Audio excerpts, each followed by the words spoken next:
Hello everybody guys, how are you. आज फिर आप लोग को आर्यभट्ट मैथमेटिक्स क्लासेस में सभी बच्चों को स्वागत है। मैं चंदन कुमार आज आप लोग के बीच में आज रॉलेस थ्योरम लाए हैं और जिसमें देखिए आज तक हमारा जो टॉपिक्स था टोटल डिफरेंशिएशन हमने खत्म किया। उसके बाद आपका सेकेंड ऑर्डर डेरिवेटिव भी कल का लेक्चर समाप्त किए थे।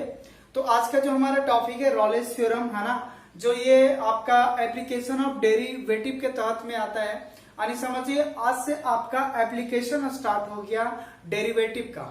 एप्लीकेशंस में आपको Rolle's theorem, Lagrange mean value theorem, उसके बाद फिर आपका रेट ऑफ चेंज बताया जाएगा। उसके बाद फिर आपको इंक्रीजिंग डिक्रीजिंग, उसके बाद मैक्सिमा मिनिमा, उसके बाद अप्रोक्सीमेशन वैल्यूज, इन सारे टॉपिक्स को मैं एक एक करके डील करूंगा। ठीक है, तो ये जितने भी टॉपिक्स आते हैं 5 या 6 टॉपिक्स, ये सारे टॉपिक्स हमारा डेरिवेटिव ऑफ एप्लीकेशन कहलाता है। यानी कि डेरिवेटिव का कहां कहां पे यूज किया जाता है उन सारे टॉपिक को यहाँ पे रखा गया है। क्लियर है। तो ये चीज सीखने वाले हैं कि हम लोग डेरिवेटिव को किस तरह से यूज करते हैं रियल लाइफ में, कैसे आगे बढ़ेंगे और डेरिवेटिव कहां कहां पे यूज होता है, क्या क्या उसके एप्लीकेशंस हैं, किस प्रकार के और भी क्षेत्र में यूज किया जाता है, इन सारे बातों का यहाँ पे एप्लीकेशन में पढ़ा जाता है। बात समझ में आ रहा है एप्लीकेशन का मतलब। तो आज का जो हमारा पहला एप्लीकेशन है इसका एक रॉलेस थ्योरम है। ठीक है, डेरिवेटिव का पहला एप्लीकेशन हमारा क्या है, रॉलेस थ्योरम। तो देखिए रॉलेस थ्योरम स्टार्ट करने से पहले थोड़ा सा हम यहाँ पे जिक्र करेंगे कुछ बेसिक कॉन्सेप्ट हैं जो हम बार बार यहाँ पे बोलेंगे, तो वो बात आपको पहले से ही क्लियर हो जानी चाहिए कि क्या वो कहानी है। क्लियर है। तो यहाँ देखिए बेसिक जो आप पहले से भी जानते हो, ऐसा नहीं है, पहले से भी इंट्रोड्यूस होंगे, और अगर नहीं है तो कोई बात नहीं, अगर नहीं है तो जल्दी से सब्सक्राइब कर लें। और इस प्रकार की वीडियो जितनी भी है 12th अगर आप कवर करना चाहते हैं तो आप हमारे चैनल्स पे लगातार बने रहें, है ना, पर डे का वीडियो देखें। इसके लिए आपको सब्सक्राइब करना होगा और बेल आइकन दबाएं ताकि हर वीडियो का नोटिफिकेशन आपको टाइम टू टाइम मिले। क्लियर। अब यहाँ पे देखिए क्लॉज इंटरवल क्या होता है, ओपन इंटरवल क्या होता है। देखिए क्लॉज का मतलब होता है दोनों तरफ से, यानी एक्स कोई ऐसा नंबर होगा जो क्लॉज इंटरवल में क्या होगा, ए को भी इंक्लूड करेगा, बी को भी इंक्लूड करेगा और मिडिल वैल्यूज होगा उसको भी इंक्लूड करेगा। यानी क्लॉज में सारे पॉइंट को लेना है, इधर वाले भी और मिडिल वैल्यूज को भी। जैसे एग्जांपल के तौर पे ले रहा हूं, जैसे एक्स में यहाँ पे लिख रहा हूं, एक कोई इंटरवल लिया आपका, मान लीजिए 5 to 7। क्लियर है, एक क्लॉज इंटरवल ले रहा हूं तो यहाँ पे x का वैल्यू सभी लिख सकता हूँ, 5b, 6b, 7b। क्लियर है। और मन करेगा तो 6.9 भी लिख सकता हूँ, 7 भी लिख सकता हूँ, क्योंकि दो नंबर के बीच में काफी नंबर होते हैं, इनफाइनाइट नंबर होते हैं। बट हम यहाँ पे कुछ जेनुअली चीज ले रहा हूँ जो समझाने का प्रयास कर रहे हैं। तो क्लॉज का मतलब हुआ कि x का सभी वैल्यू संभव है, 5 भी संभव है, इसका मिडिल वैल्यू भी संभव है और साथ में इसका एंड पॉइंट यानी 7 भी है। तो क्लॉज का मतलब है both point are include and also middle point also include. बात समझ में आया। अब बट अगर इसी चीज हम लोग आएंगे अगर इसमें ओपन इंटरवल में, तो ओपन का मतलब होता है कि ओपन इंटरवल में सिर्फ मिडिल पॉइंट को इंक्लूड किया जाता है ना, उसमें ए और बी नॉट इंक्लूडेड, है ना, but middle point A and be between middle point, ठीक है, उसको हम लोग यहाँ पे इंक्लूड करते हैं। तो यहाँ पे देखिए अगर इसका एग्जांपल के तौर पे अगर हम बात करें, जैसे यही एग्जांपल लेता हूं 5 और 7, तो यहाँ पे x का वैल्यू सिर्फ क्या पॉसिबल है, 5 से बड़ा और 7 से छोटा। यानी क्या क्या पॉसिबल हो सकता है, 5.9, 6.9, बस यही पॉसिबिलिटीज हो सकता है हमारे पास। ना हम यहाँ पे 5 ले सकता हूं और यहाँ पे ना ही हम 5 ले सकते हैं और ना ही 7 ले सकते हैं, बट यहाँ पे सभी पॉसिबल था, 5 भी और 7 भी। तो क्लॉज और ओपन का मतलब ये हुआ क्लॉज में सभी पॉइंट पॉसिबल है, ये साइड वाला भी, इस साइड वाला भी, मिडिल वैल्यूज भी, बट ओपन में सिर्फ इसको छोड़ देना है, इसको हटा देना है और जो मिडिल वैल्यू का सिर्फ उसको लेना है। बात समझ में आ गया होगा। ठीक है, चलिए अब यहाँ पे देखिए कुछ हम यहाँ पे टॉपिक लिखा है। जैसे पहला, every polynomial function is A continuous and differentiable होता है। कोई भी अगर एक पॉलिनोमियल फंक्शन है, so what is the polynomial function, आप अगर 9th क्लास पढ़े होंगे तो वहीं से जानते होंगे कि पॉलिनोमियल क्या है, जिसको हम लोग बहुपद बोलते हैं। क्या बोलते हैं उसको, बहुपद। ठीक है, अब तो बात समझ में आ गया होगा। अगर हिंदी मीडियम का समझिए बहुपद किसको बोलते थे, है ना, जितनी भी क्वाड्रेटिक इक्वेशंस के फॉर्म में हो, है ना, द्विघात समीकरण का हो या फिर क्वाड्रेटिक इक्वेशंस हो या क्यूबिक इक्वेशंस हो, पावर 4 का हो, तो इस प्रकार का जो इक्वेशन होता था हमारा, जैसे सपोज करो कि इस प्रकार का है a² plus bx plus c, तो ये क्या है, पॉलिनोमियल है ना। तो एवरी पॉलिनोमियल फंक्शन एक कंटिन्यूअस है और दूसरा क्या है, डिफरेंशिएबल भी होता है। बात समझ में आ रहा है? यानी अगर कोई पॉलिनोमियल है तो वो डिफरेंशिएबल और कंटिन्यूअस होगा, ये 100% क्लियर। दूसरी बात, हमने जब आपको कंटिन्यूटी और डिफरेंशिएबिलिटी पढ़ाया, कंटिन्यूटी और डिफरेंशिएबिलिटी पढ़ाया, तो उसमें ये कहानी जरूर समझाया गया था कि किसी फंक्शन कब कंटिन्यूअस होता है, कब डिसकंटिन्यूअस होता है, ठीक है ना। उन सारे बातों पे हमने चर्चा किया था। तो every differentiable function is also क्या होता है, कंटिन्यूअस होता है, बट इसका रिवर्स मे और मे नॉट बी ट्रू है। कहने का मतलब है कि अगर कोई डिफरेंशिएबल है तो ये 100% है कि वह एक कंटिन्यूअस फंक्शन होगा, लेकिन अगर कोई कंटिन्यूअस फंक्शन है तो ये जरूरी नहीं है कि वह डिफरेंशिएबल हो या ना हो भी सकता है, नहीं भी हो सकता है, लेकिन अगर डिफरेंशिएबल है तो कंटिन्यूअस होगा, ये गारंटी है। क्लियर है? तो आई होप कि ये बात समझ में आ गया, बेसिक सा चीज था। क्लियर है? अब यहाँ पे हम लोग देखेंगे रॉलेस थ्योरम का स्टेटमेंट। इसका स्टेटमेंट क्या है, किस प्रकार के यहाँ पे स्टेटमेंट करेंगे। देखिए, इसमें जो भी क्वेश्चंस बताए जाएंगे आपको स्टेटमेंट याद होनी चाहिए। अगर आपको स्टेटमेंट याद नहीं है तो इसका क्वेश्चन सॉल्व नहीं होंगे। सो आई होप आपको स्टेटमेंट भी काफी मजा आएगा, है ना, काफी इंटरेस्ट आएंगे। ठीक है, तो आप यहाँ पे देखिए, आप इसका स्टेटमेंट क्या है। तो पहले हम लोग स्टेटमेंट देखते हैं, उसके बाद फिर इसके आधारित 2 क्वेश्चन है, उस क्वेश्चन के आधारित फिर हम लोग यहाँ पे इसको और भी बेहतर तरीके से समझाने का प्रयास करेंगे। ठीक है, तो चलिए यहाँ पे पहला चीज है स्टेटमेंट क्या है।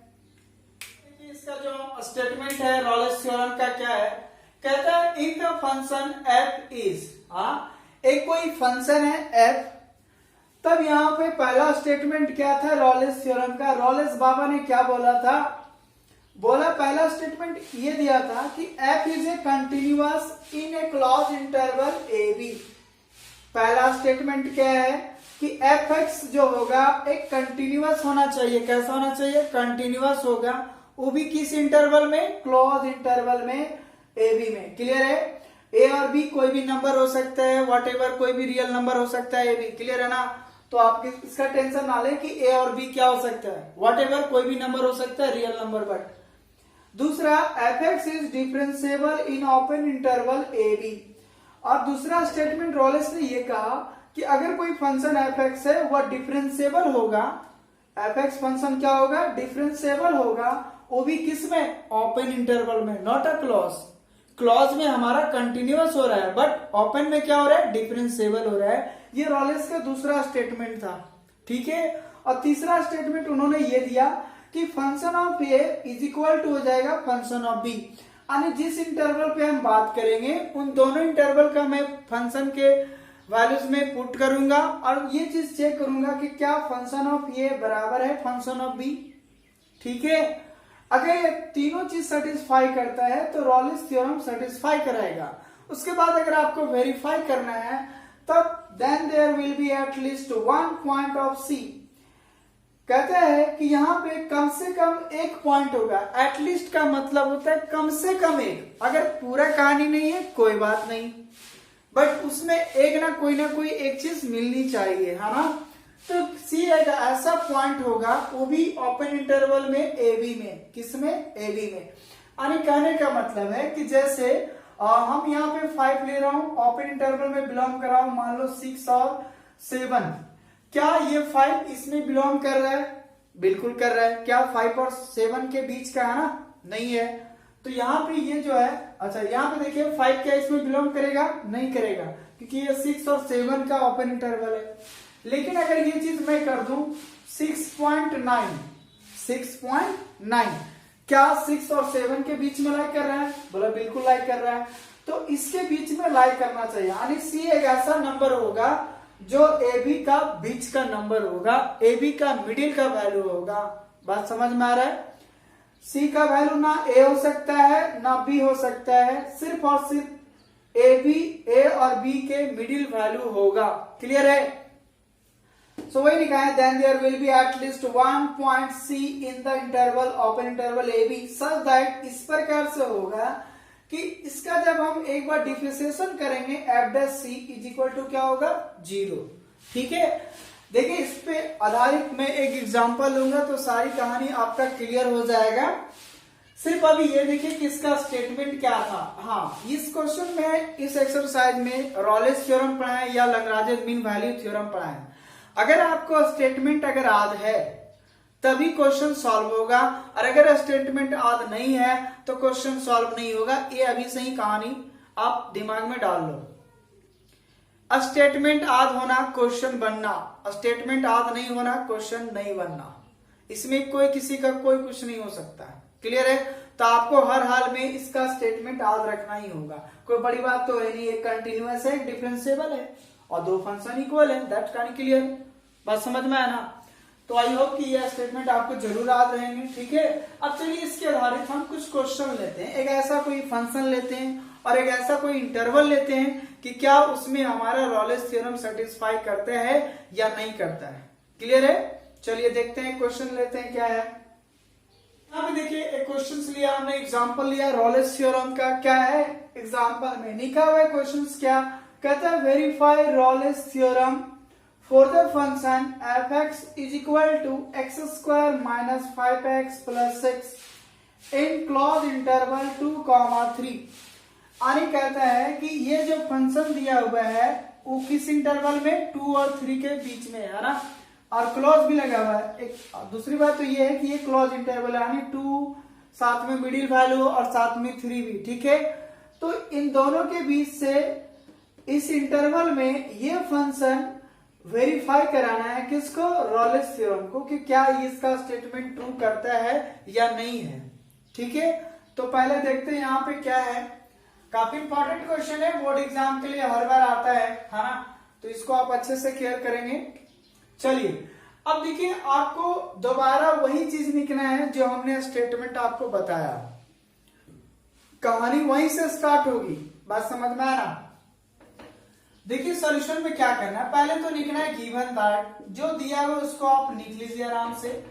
क्या दिया हुआ है, f(x) is equal to x square minus 5x plus 6, वो भी किस इंटरवल में, 2,3 के, हाँ इस इंटरवल में ये हमारा फंक्शन गिवन है। क्लियर है? अब जो हमारा फंक्शन दिया हुआ है उस फंक्शन में पहले यहाँ पे क्या करिएगा, एक बार डिफरेंशिएशन करके भी रख लीजिएगा। इसको मान लीजिए इक्वेशन नंबर 1, ठीक है, और एक बार इसका डिफरेंशिएशन कर लीजिए। तो f(x) का मतलब है विथ रेस्पेक्ट टू x। और अगर आप नए हैं तो पहले जाके डिफरेंशिएशन का पूरा टॉपिक देखें, कोई भी डिफरेंशिएशन का टॉपिक देखें, है ना, तो ये बात क्लियर होगा। और ये इसका f(x) बराबर है, तो इसका f(x) क्या होगा, तो एक बार डिफरेंशिएशन करेंगे तो एक्स स्क्वायर का क्या होगा, 2x, 5x का 5 और 6 का 0, कहने का मतलब है 2x माइनस 5। इसको मान लीजिए इक्वेशन नंबर 2। क्या करना है फिर से समझाता हूं। पहला स्टेप जो दिया है उसको लिखिए आराम से। क्लियर? उसके बाद फिर इसका एक बार आप डिफरेंशिएशन कर दीजिए, वो भी डाटा रख लीजिए। अब सवाल आता है यहाँ पे a और b होगा कौन सा वैल्यू। तो यहाँ पे देखिए, वहां पे हम क्या चर्चा कर रहे हैं, a कॉमा b ना, तो a की जगह कितना हो गया 2, b की जगह कितना हो गया 3, यानी a और b का वैल्यू कितना है, तो a का वैल्यू 2 है और b का वैल्यू कितना है बच्चों, 3 है। ठीक है, तो पहले आप यहीं से इसको क्लियर करके लिखना है, here a is equal to 2 और b इज इक्वल टू 3, यानी जो भी क्लोज इंटरवल में आपका दिया रहेगा, है ना, वही आपका a और b होगा। तो यहाँ पे a की जगह 2 हो गया और b की जगह कितना हो गया, 3 हो गया। क्लियर? अब यहाँ पे देखिए क्या कहता है, तीसरा स्टेटमेंट ये था, function of a is equal to function of b। Clear है? तो फंक्शन ऑफ a निकालते हैं, a का मतलब हुआ फंक्शन ऑफ 2। अब यहां से देखिए, पहले इक्वेशन से चलते हैं ना, फ्रॉम इक्वेशंस 1, फ्रॉम इक्वेशंस 1 में हमारा क्या दिया हुआ है, f(x) is equal to x square minus 5x plus 6। अब यहां से फंक्शन ऑफ a निकालते हैं। a का मतलब हुआ x की जगह a बैठा रहे हैं और a का मतलब 2, यानी x की जगह क्या बैठ गया बच्चों, 2 बैठा हुआ है। तो जहां जहां x है वहां पे क्या बैठाएंगे, 2 बैठाएंगे। ठीक है, तो x की जगह 2 पुट कीजिए, तो 2 का स्क्वायर 5 इंटू 2 प्लस 6, कहने का मतलब है 2 का स्क्वायर करेंगे तो 4 और 5 2 जा कितना हो जाएगा 10 और प्लस 6, यानी कितना आएगा ये हमारा, है ना। तो 6 4 10 क्या 0 हो जाएगा, है ना। तो FA का मतलब यानी F2 और F2 का मतलब कितना आया, 0 आया, ठीक है। दूसरा चीज एंड FB निकालते हैं। FB का मतलब है 3 पे, है ना, क्योंकि B का वैल्यू कितना है, 3 है। अब फिर यहाँ पे x की जगह 3 पुट करें तो यहाँ देखिए 3 बैठाएंगे कितना होगा, 3 का स्क्वायर माइनस 5 इंटू 3 प्लस 6। एक चीज याद रखिएगा, ये जो इक्वेशन दिया रहेगा ना फंक्शन का, क्वेश्चन में दिया रहेगा उसी में बैठाना है, नॉट अ डिफरेंशिएबल फंक्शन में। क्लियर है। तो हर बार अभी मैं इसमें बैठा रहा हूँ, जो दिया है उसी में बैठाना है, फंक्शन ए और फंक्शन बी। तो ए की जगह हमारा 2 था, 2 बैठा के 0 लाया। अब बी की जगह हमारा 3 है, 3 बैठाएंगे। अब यहाँ देखिए कितना हो जाएगा, 3 का स्क्वायर करेंगे 9 हो जाएगा, 5 3 जा आपका हो जाएगा 15 और यहाँ पे 6। यहाँ देखिए 9 और 6 आपका 15 हो जाएगा और माइनस 15 यानी टोटल कितना आएगा, 0। यानी फंक्शन ए और फंक्शन बी क्या आया, इक्वल आया ना, आया कि नहीं। ये भी 0 हुआ और ये भी 0 होगा।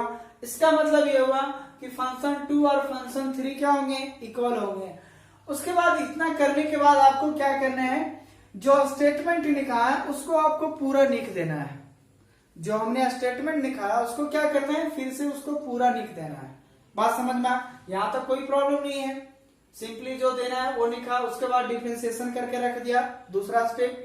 तीसरा में फंक्शन ए और बी निकाला, तो जो भी इंटरवल रहेगा वही आपका ए बी होगा। उन दोनों वैल्यूज को पुट कीजिएगा इक्वेशन नंबर 1 में, तो ए और बी निकल के रखा रहेगा। क्लियर है। उसके बाद क्या करना है, आपको रॉलेस थ्योरम का पूरा स्टेटमेंट उतार देना है रूबरू। सिर्फ ए और बी की जगह चेंज हो जाएगा 2 और 3, बस दैट्स कहानी, वही आपका स्टेटमेंट पूरा होना। क्लियर है। तो पहला स्टेटमेंट क्या था, सो देयरफॉर पहला ये था कि fx इज डिफरेंशिएबल। अच्छा यहाँ पे देखिए, क्या ये जो दिया हुआ फंक्शन एक पॉलिनोमियल फंक्शन है, since fx equal to x square minus 5x plus 6 is a polynomial function, is a polynomial function. एक कैसा फंक्शन है, polynomial. Every quadratic equation is a polynomial function. इसका मतलब अभी हमने जस्ट लिखाया था नोट पॉइंट करके कि every polynomial function is A differentiable and also continuous, है ना।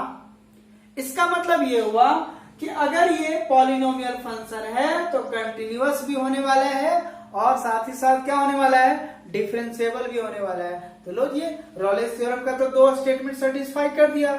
यही बात ने एक पॉलिनोमियल बात से ही आपको 2 चीज आपका क्या हुआ, सेटिस्फाई हो गया। तो लिख देंगे फटाफट। इसलिए पहला statement fx is continuous, fx is continuous in closed interval 2, 3।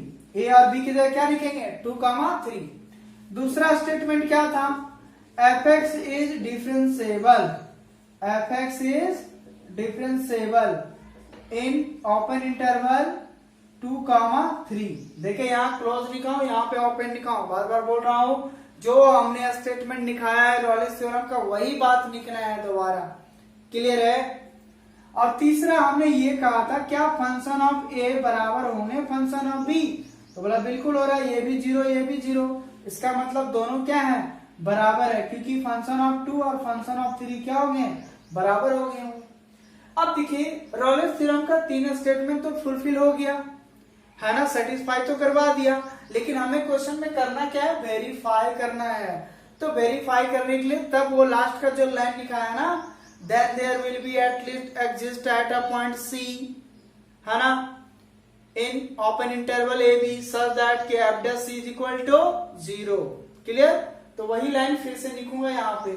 इसके नीचे अब लिखना क्या है, देख लिखेगा, then there will be at least one point C in open interval AB, या डायरेक्ट लिखिए C belongs to open interval AB such that f dash C is equal to 0, f dash C is equal to क्या था, 0।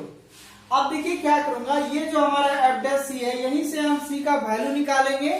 तो यहाँ देखिए सी कहां पे belong करेगा 2,3 में, क्योंकि ए की जगह हमारा 2 है और बी की जगह कितना है 3 है ना। अब यहाँ पे देखिए सी ऐसा बिलोंग कराएंगे यहाँ पे, ठीक है। अब यहाँ पे क्या करते हैं, एफ डैश सी का मतलब क्या हुआ, एफ डैश सी का मतलब है क्या, हमारा ये दिया हुआ था options, f dash x is equal to हमारा है 2x माइनस 5, है ना, फ्रॉम इक्वेशन 2 से। 2 में जाके देखिए क्या ये चीज है, f dash is equal to कितना है 2x माइनस 5, क्लियर है। इसका मतलब ये हुआ this implies f dash c is equal to, यानी x की जगह c बैठाएंगे तो क्या होगा 2c माइनस 5 हो जाएगा। x की जगह क्या बैठा रहा हूं, c बैठा रहा हूं, तो 2c माइनस कितना हो गया 5। अब सिंस क्वेश्चन में ये दिया हुआ है कि f dash c is equal to क्या है 0 है, इसका मतलब ये हुआ so therefore f dash c is equal to निकला 2c minus 5 is equal to 0, इसका मतलब 2c बराबर 5, इसका मतलब c बराबर 5/2 और 5/2 का मतलब कितना हुआ आपका 2.5। 5 को 2 से अगर डिवाइड करते हैं तो उसका वैल्यू कितना हो गया आपका 2.5। अब यहाँ पे देखिए क्या जो 2.5 है क्या 2 और 3 के बीच में लाई कर रहा है, बताइए 2.5 2 से बड़ा है बट 3 से क्या है छोटा है। इसका मतलब ये होगा कि c का वैल्यू हमने ऐसा निकाला, ऐसा इवेल्युएट मान निकाला जो हमारा 2 और 3 के बीच में क्या कर रहा है लाई कर रहा है। तब इसका मतलब एक ऐसा पॉइंट, यही चीज निकाला हुआ था कि at least 1 point of c belongs to 2,3, यानी ओपन इंटरवल में c बिलोंग करना चाहिए। अब मन में ये आता होगा सर अगर ऐसा नहीं होता, अगर मान लीजिए 4 आ जाता, c का वैल्यू कितना आ जाता 4 आ जाता, तो वैसा सिचुएशन में ये तो इसमें बिलोंग नहीं करता, बोले नहीं करता, तो वैसा सिचुएशन में आंसर में क्या लिखते, सेटिस्फाइड तो है बट वेरीफाइड नहीं हुआ, बात समझ में आया। तो लास्ट में लिखते which is not verified for this function f x for the Rolle's theorem के लिए। बात क्लियर हो गया।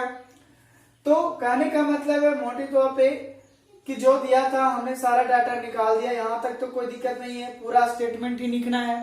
उसके बाद फिर ये एक लाइन लिखना है then there will be at least exist at point c in open interval, जो हमारा इंटरवल दिया रहेगा उसके बीच में। उसके बाद एफ डैश सी करना है, तो पहले से हमने एफ डैश एक्स निकाला तो एक्स की जगह आपको सी बैठा देना है और सी एफ डैश सी बराबर 0, इसका मतलब जो फंक्शन है उतना बराबर 0।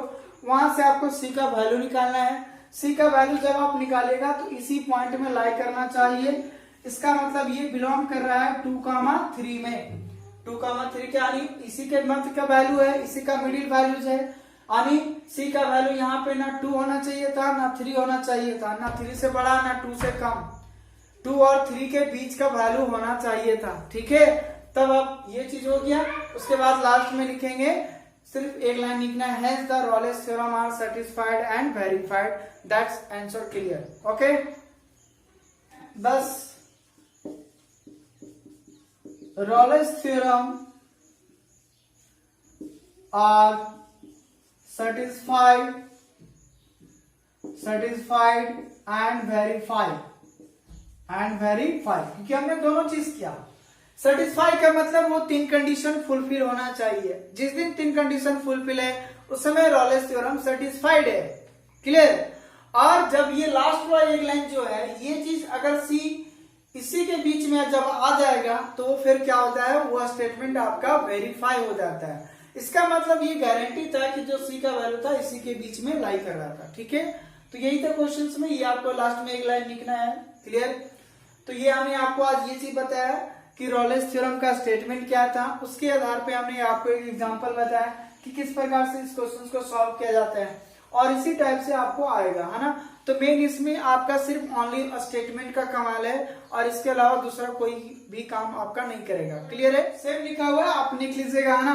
Verify the Rolle's theorem of the function f x is equal to this in closed interval 1,3, ये क्वेश्चन लिखा हुआ है ना। Verify the Rolle's theorem of the function this in closed interval 1,3 में, ठीक है।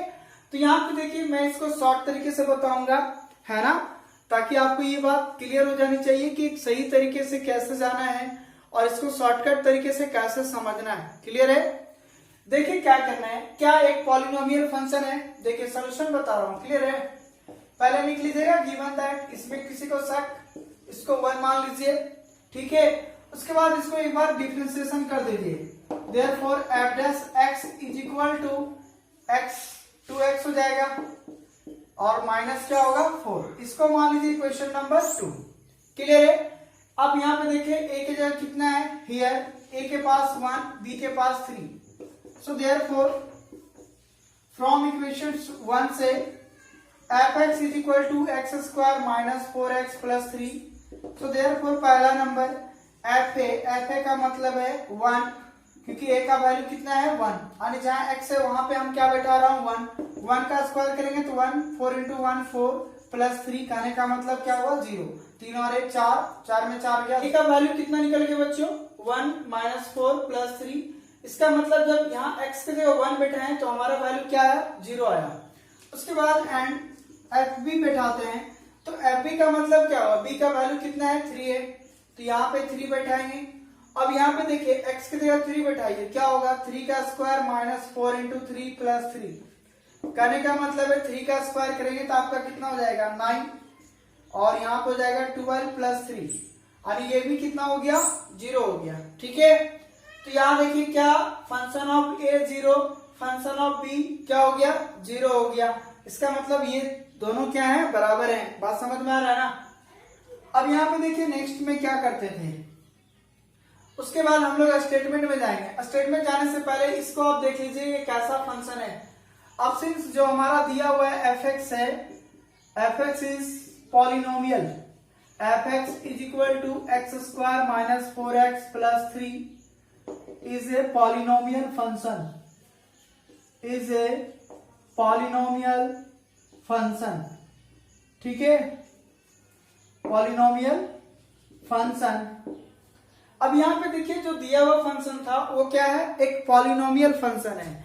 इसका मतलब ये हुआ कि every polynomial function is A continuous function and differentiable function, यानी कोई भी पॉलिनोमियल फंक्शन एक डिफरेंशिएबल भी होता है और साथ ही साथ क्या होता है आपका कंटिन्यूअस भी होता है। इसका मतलब दोनों स्टेटमेंट तो ऐसा ही ट्रू हो गया और एक तो यहाँ पे इक्वल था, तीसरा स्टेटमेंट भी सेटिस्फाई हो गया, क्लियर है। सो देयरफॉर पहला statement fx is continuous, fx is continuous in closed interval 1,3, यही है ना, ए बी के जगह हमारा कितना है 1,3 है। दूसरा fx is differentiable, fx is differentiable in open interval 1,3, clear है। और तीसरा क्या होता था fa is equal to fb, इसका मतलब f1 ऑफ फंक्शन 3 है ना, function of a is equal to function of b, इसका मतलब ये हो a के जगह 1 और b के जगह 3, क्या दोनों वैल्यू बराबर हैं, बिल्कुल है, क्योंकि दोनों का वैल्यू कितना आया हुआ है 0 आया हुआ है, बात समझ में आ रहा है ना। क्या ये तीनों कंडीशन सेटिस्फाई किया, बिल्कुल किया, इसका मतलब रॉलेस थ्योरम तो सेटिस्फाइड हो गया। अब आता है वेरीफाई करने वाली बात, तो वेरीफाई करने में क्या लिखना है, वही बात, देन देयर एग्जिस्ट